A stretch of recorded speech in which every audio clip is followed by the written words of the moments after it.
BK Shivani जी, इनके विषय में आप लोग जानते ही होंगे। वो भी इसी विषय में समझाती हैं, इसी विषय में बताती हैं कि जो भी व्यक्ति, कोई आपके परिवार का, आपका सगा, आपका कोई मित्र, कोई भी यदि शरीर छोड़ता है तो उसकी आत्मा किसी अन्य शरीर में प्रविष्ट होकर के एक नया रूप धारण कर लेती है। और उस विषय में, उस व्यक्ति के विषय में शोक नहीं करना चाहिए। क्यों नहीं करना चाहिए?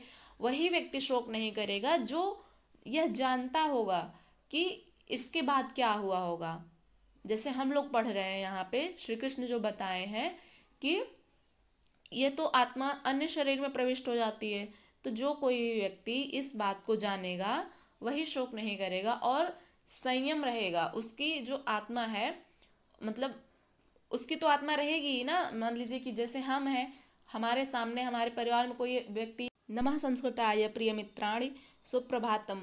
आप देख रहे हैं संस्कृत साहित्यम। मैं हूँ संजना और आज हम लोग श्रीमद् भगवद गीता के दूसरे अध्याय का 29वां और 30वां श्लोक पढ़ेंगे।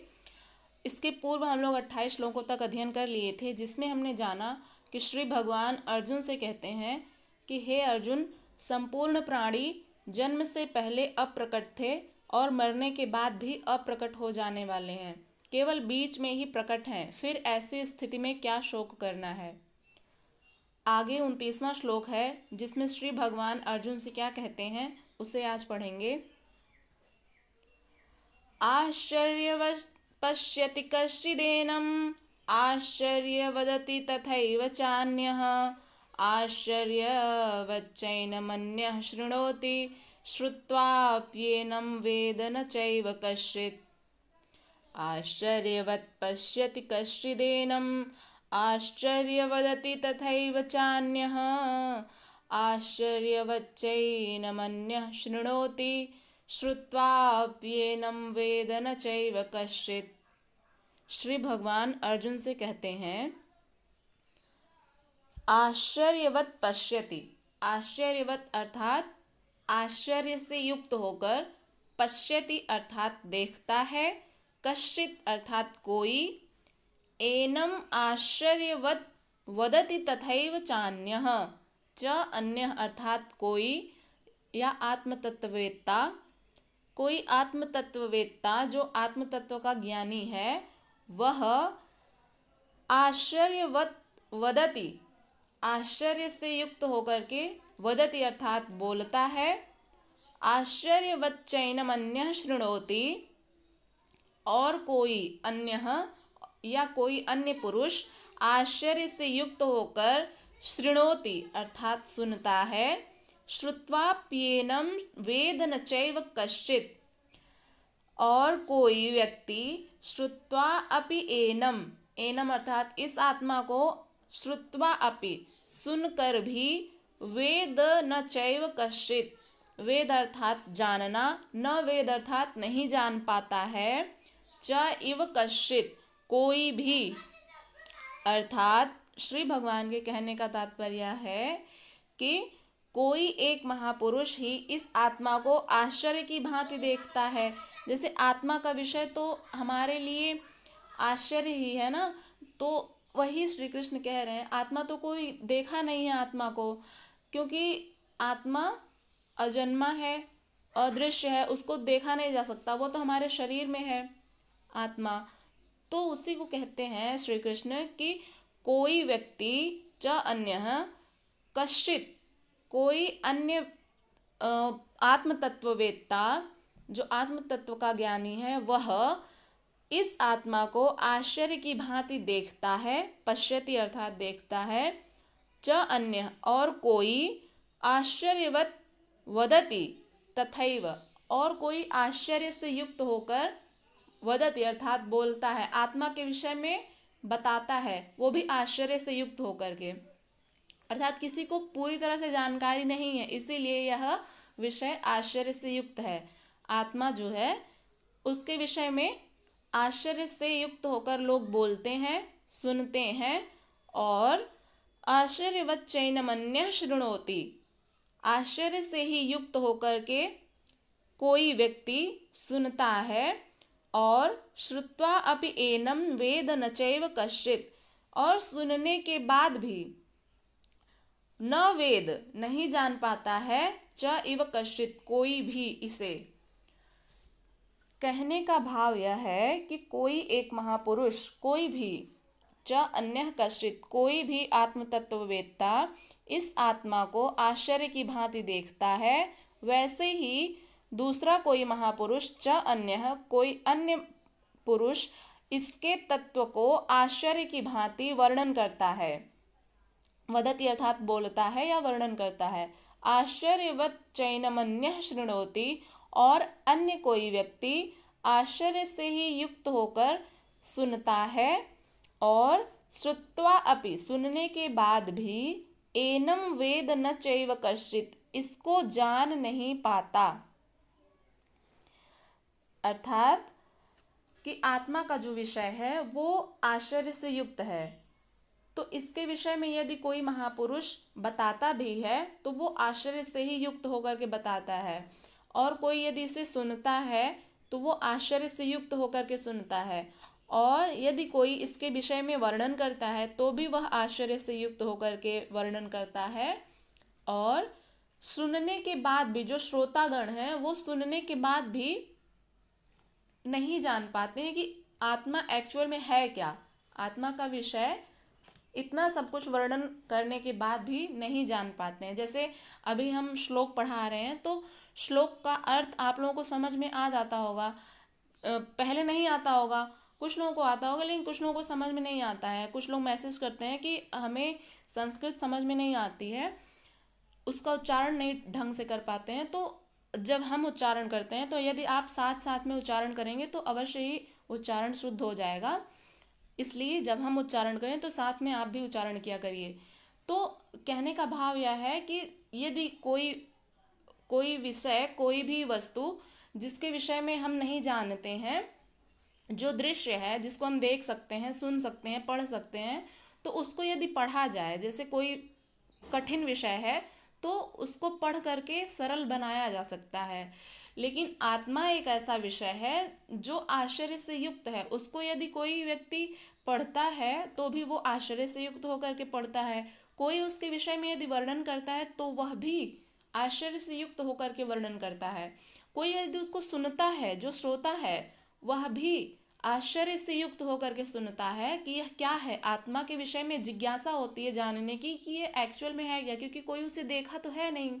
इसीलिए इसी को समझाते हुए श्री कृष्ण अर्जुन से कहते हैं कि हे अर्जुन, इस आत्मा के विषय में कोई व्यक्ति, कोई महापुरुष, कोई आत्मतत्ववेत्ता यदि इसके बारे में वर्णन करता है तो आश्चर्य से युक्त होकर के, कोई सुनता है तो इसे आश्चर्य से युक्त होकर के सुनता है। और सुनने के बाद भी, यहाँ पर फोकस करिए कि श्रुत्वा अपि एनम वेद न चैव कश्चित्, सुनने के बाद भी, ये तो आश्चर्य है ही कि इतना सब कुछ जानने के बाद भी उस आत्मा के विषय में कोई भी नहीं जान पाता कि यह एक्चुअल में है क्या, इसकी कोई परिभाषा नहीं है। जैसे कि अगर कहा जाए कि व्हाट इज आत्मा, तो कोई आंसर नहीं मिलता है कि यही आत्मा है। तो यही कहना चाह रहे हैं श्री कृष्ण। अब अगला श्लोक है 29वां, हम लोग पढ़ लिए 30वां श्लोक है। इसमें भी श्री भगवान बोलते हैं, देहि नित्यं वध्योऽयं देहे सर्वस्य भारत, तस्मात् सर्वाणि भूतानि न त्वं शोचितुमर्हसि। देहि नित्यं अवध्योऽयं देहे सर्वस्य भारत, तस्मात् सर्वाणि भूतानि न त्वं शोचितुमर्हसि। श्री भगवान अर्जुन से कहते हैं कि देहि नित्यम, देहि फिर से शब्द आ गया, आप लोगों को समझ में आ गया होगा, क्योंकि देहि और देह हम लोग पिछले कई श्लोकों में पढ़ते हुए आ रहे हैं कि देहि क्या है, हमारी आत्मा, और देह क्या है, हमारा शरीर। तो देहि यहाँ पे आया है, देहि से तात्पर्य है आत्मा। नित्यम अवध्यो अयम, अयम माने यह आत्मा, अयम जो है ये देहि का ही विशेषण है। अयम देहि अर्थात यह आत्मा नित्यम, नित्य है, अवध्यो मतलब जिसको मारा नहीं जा सकता, अवध्य जिसका वध नहीं किया जा सकता वह अवध्य है। देहे सर्वस्य भारत, देहे अर्थात शरीर में, सर्वस्य अर्थात सभी के, भारत अर्थात हे भरतवंशी अर्जुन, तस्मात् सर्वाणि भूतानि, तस्मात् माने इसलिए, सर्वाणि अर्थात सभी, भूतानि अर्थात प्राणियों के, न तुम शोचितुम अर्हसि तुम्हें सोचने का मतलब ये सोचने का विषय नहीं है, तुम्हें इस विषय में शोक नहीं करना चाहिए। आप लोगों ने देखा होगा पिछले कई श्लोक में हम लोग यही पढ़ते हुए आ रहे हैं कि आखिरी लाइन में न तुम शोचितुम अर्हसि, श्री कृष्ण अर्जुन से यही कहते हैं कि न तुम शोचितुम अर्हसि। पहले कुछ वो समझाते हैं, फिर लास्ट वाली जो लाइन आती है उसमें कहते हैं कि न तुम शोचितुम अर्हसि, अर्थात तुम्हारे लिए यह शोक का विषय नहीं है। क्यों कहते हैं? क्योंकि वो समझाना चाह रहे हैं अर्जुन को, और अर्जुन शोक से ग्रस्त हैं। उन्हें इस बात की चिंता है कि वो अपने पितामह भीष्म को मारेंगे, वो अपने गुरु द्रोणाचार्य को मारेंगे, उनके द्वारा उनकी हत्या हो जाएगी युद्ध में। इसी विषय में वो चिंतित हैं और इसी का निदान करते हैं श्री कृष्ण कि तुम नहीं मारोगे, यह तो सिर्फ एक प्रक्रिया है शरीर की, युद्ध तो होगा ही, युद्ध तो तय ही है। तो इसीलिए श्री कृष्ण कहते हैं कि आत्मा तुम्हारे अंदर भी है, आत्मा भीष्म पितामह में भी है। तो आत्मा को कभी नहीं मारती है, आत्मा किसी को भी नहीं मारती है, अजन्मा है, नित्य है, शाश्वत है, सनातन है। तो आत्मा किसी को नहीं मारती है। आत्मा किसी अन्य शरीर में प्रविष्ट होकर के एक नया रूप धारण कर लेती है और अजन्मा भी है आत्मा। पिछले कई श्लोकों में हमने यही पढ़ा है। और जो दूसरा अध्याय है, पूरे दूसरे अध्याय में आत्म तत्व की ही बातें करते हैं श्री कृष्ण। और आत्मा के विषय में उपनिषदों में भी बहुत कुछ कहा गया है। आत्मा वही ब्रह्म, इस प्रकार से कहा गया है, आत्मा ही ब्रह्म है, आत्मा वही ब्रह्म। गीता एक दार्शनिक ग्रंथ भी है। जैसे कि दार्शनिक लोग होते हैं तो वो आत्मा के विषय में या अन्य कोई ऐसी विषय वस्तु जिसके बारे में शोध करते हैं, जिसके बारे में तर्क वितर्क चलते रहते हैं, तो इसी प्रकार से यह भी तो तर्क वितर्क का ही विषय है। तो वाद संवाद, श्री कृष्ण और अर्जुन के बीच में क्या चल रहा है? वाद संवाद ही चल रहा है। तो श्रीमद् भगवद गीता एक दार्शनिक ग्रंथ भी है। इसमें आत्मा की बात कही गई है, पूरे दूसरे अध्याय में आत्मा की ही बात कही गई है। पिछले कई श्लोकों में हम लोग यही पढ़ते हुए आ रहे हैं आत्मा के विषय में। तो अब समझ लेते हैं इसकी व्याख्या। देहि नित्यम अवध्योयम, देहे सर्वस्य भारत, तस्मात् सर्वाणि भूतानि न त्वं शोचितुम अर्हसि। आत्मा जो है पुल्लिंग शब्द है, संस्कृत में इसको आत्मन कहते हैं और हिंदी में आत्मा को स्त्रीलिंग के रूप में प्रयुक्त किया गया है। जैसे आत्मा जन्म नहीं लेती है, आत्मा मरती नहीं है, इस प्रकार से अनुवाद होता है, इस प्रकार से बोलते हैं। और संस्कृत में क्या कहते हैं? आत्मा जन्म नहीं लेता है, आत्मा अजन्मा है, इस प्रकार से। तो आत्मा पुल्लिंग शब्द है संस्कृत में। तो देही का अर्थ है आत्मा, और देहे अर्थात शरीर में, सर्वस्य अर्थात सभी के, सर्वस्य में षष्ठी विभक्ति है, और देहे शरीर में सप्तमी विभक्ति। अयम देही नित्यम अवध्यः, यह जो आत्मा है वो नित्य है और अवध्य है, जिसको मारा नहीं जा सकता। और तस्मात् सर्वाणि, इसलिए सभी प्राणियों के, भूतानि अर्थात प्राणियों के विषय में न तुम शोचितुम अर्हसि, तुम्हें शोक नहीं करना चाहिए।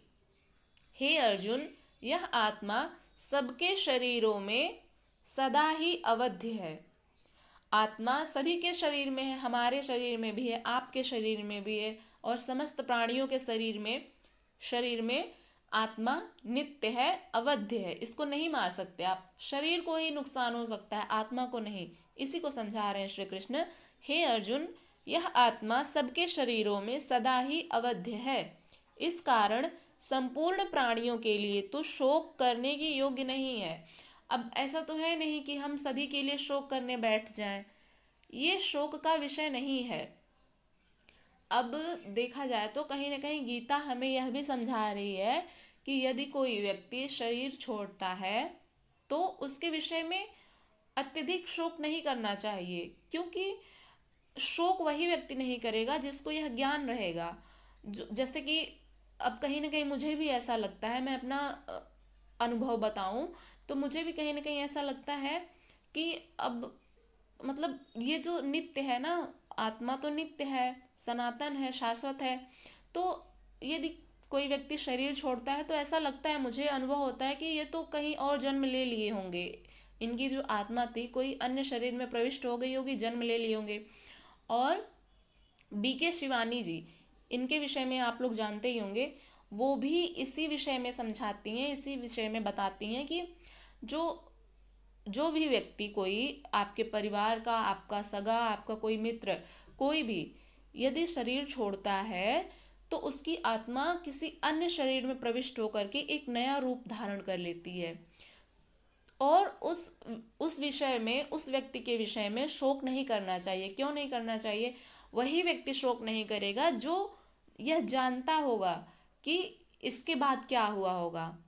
जैसे हम लोग पढ़ रहे हैं यहाँ पे, श्री कृष्ण जो बताए हैं कि ये तो आत्मा अन्य शरीर में प्रविष्ट हो जाती है, तो जो कोई व्यक्ति इस बात को जानेगा वही शोक नहीं करेगा और संयम रहेगा। उसकी जो आत्मा है, मतलब उसकी तो आत्मा रहेगी ही ना। मान लीजिए कि जैसे हम हैं, हमारे सामने हमारे परिवार में कोई व्यक्ति यदि शरीर का त्याग करता है मान लीजिए, तो हम ये जान रहे हैं ना कि इनकी आत्मा कोई अन्य शरीर में प्रविष्ट हो गई होगी, तो इस विषय में हम शोक नहीं करेंगे उतना, और बाकी लोगों को भी हम संभाल सकते हैं।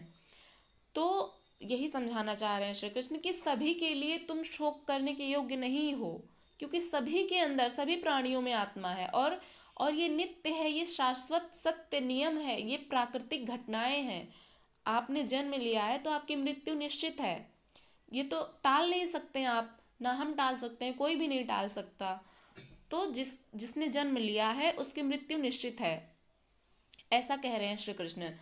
इसलिए हे अर्जुन, यह आत्मा सबके शरीरों में सदा ही अवध्य है, आत्मा को कोई नुकसान नहीं होता है।